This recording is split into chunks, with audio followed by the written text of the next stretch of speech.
వాళ్ళకి ఇంత మంచి చేసినా మనం ఇంత చెప్పాలి, చెప్పడం కూడా తప్పులేదంట నేను. ఎందుకంటే నాకెందుకో ఒక చాలా ఆవేదన కలిగించేటటువంటి అంశం ఏంటంటే, ఉచితాలు ఇచ్చేస్తున్నారు, మేపుతున్నారు, బద్దకస్తులు తయారు చేస్తున్నారు, ఇట్లాంటిది కోపం వస్తుంది నాకు విన్నప్పుడు. దానికి కారణం ఏంటంటే, ఇవాళ ఒక బిల్డింగ్ కడుతున్నాం, కట్టడానికి కూలి ఇస్తున్నాం మనం. నిజంగా మనం కట్టగలమా?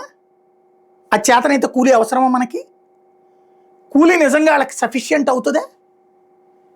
ఇక్కడ ఈ బిల్డింగ్ కట్టుకుని మనం 40 ఏళ్ళు 50 ఏళ్ళు ఉంటున్నాం, ఆ తర్వాత కూడా అమ్ముకుంటాం, ఇంకా లేకపోతే తరాలకు ఇస్తాం. ఆ కూలి ఇట్లాంటి 100 బిల్డింగులు కడతాడు, 500 బిల్డింగులు కడతాడు. కానీ ఈ కట్టేటప్పుడు ఈ సిమెంట్ ఇంపాక్ట్, ఈ శారీరక శ్రమ ఇంపాక్ట్ 40 ఏళ్ళకు వచ్చేటప్పటికి అతని శరీరంకి అస్వస్థతలు బిగినవుతాయి. 30 ఏళ్ళకే బిగినైపోతున్నాయి ఇప్పుడు. అట్లాగే 45 ఏళ్ళు వచ్చేటప్పటికి వాళ్ళ జీవితం ఏంటి? ఇంత శారీరక శ్రమ చేయలేక మద్యం సేవిస్తున్నాడు, ఆ తర్వాత అతను తొందరగా అనారోగ్యం పాలవుతాడు, ప్రాణాలు కోల్పోతున్నాడు. అట్లాంటి పేద కుటుంబాలకి అంటే ఈ సమాజపు బాగులో వాళ్ళు పార్ట్. ఈ సమాజానికి వాళ్లే లేకపోతే కనుక ఎక్కడికి వెళ్ళి బతుకుతాం మనం? ఏం చేసుకు బతుకుతాం? రైతు కూలీ లేకపోతే వ్యవసాయం ఎవడు చేస్తాడు? భవన నిర్మాణ కార్మికులు లేకపోతే బిల్డింగ్ ఎట్ట కడతావు నువ్వు? ఏ పనికి కావాలన్నా వాళ్ళు కావాల్సిందే కదా. వాళ్ళకి ఇస్తున్నది నువ్వు చాలా ఎక్కువ అనుకుంటున్నావు, కరెక్టే నీ దృష్టిలో చూస్తే. కానీ వాళ్ళ దృష్టిలో చూడు, నువ్వు ఆ ప్లేస్లో ఉండి చూడు, నీకేం కనబడుతుంది అన్నటువంటిది. ఇది ఆలోచించట్లేదు. వాళ్ళకేదో మేపుతున్నారు, ఏం మేపడం కాదు, వాళ్ళ జీవితాన్ని త్యాగం చేస్తున్నారు సమాజం కోసం. పేదవాడి జీవిత త్యాగం మీదన ఈ సమాజం బ్రతుకుతోంది. ఉన్నత మధ్యతరగతి వర్గాలు బ్రతుకుతున్నాయి. మన కష్టం మనము పడుతుంటాం, మన తిప్పలు మనము పడుతుంటాం. వాళ్ళ తిప్పలు కూడా ఇది గుర్తుపెట్టుకోవాలి.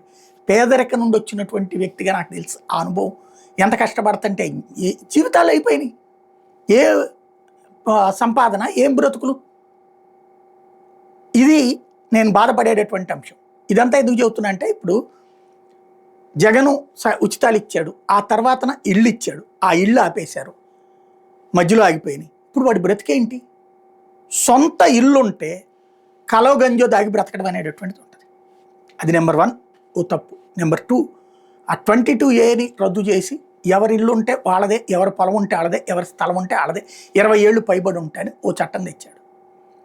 దాన్ని ఎవరో తినేస్తున్నారు అనే ఒక దిక్కుమాల ప్రచారం వైసీపీ వాడు ఎవడో తింటున్నాడు. ఎస్, నువ్వు కూడా అమ్ముకో కావాలంటే.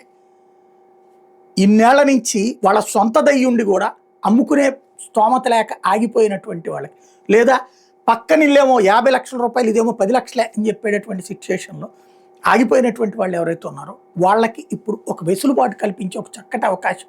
ఎలక్షన్స్ ముందే ఇచ్చి ఉండొచ్చు, ఓట్ల కోసం ఇచ్చి ఉండొచ్చు. దాన్ని మీరు ఇస్తానన్నారు కదా. చివరికి అస్సైన్డ్ మీద 3వ కమిటీ జ్యోతినే రాసింది, సారీ ఏ డెసిషన్ తీసుకోలేదన్న.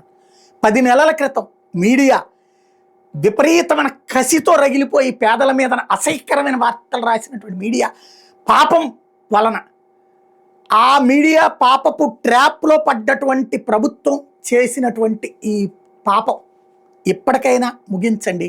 ఆ పేదవాడి బ్రతుకుకి ఒక ఆసరా ఇవ్వండి.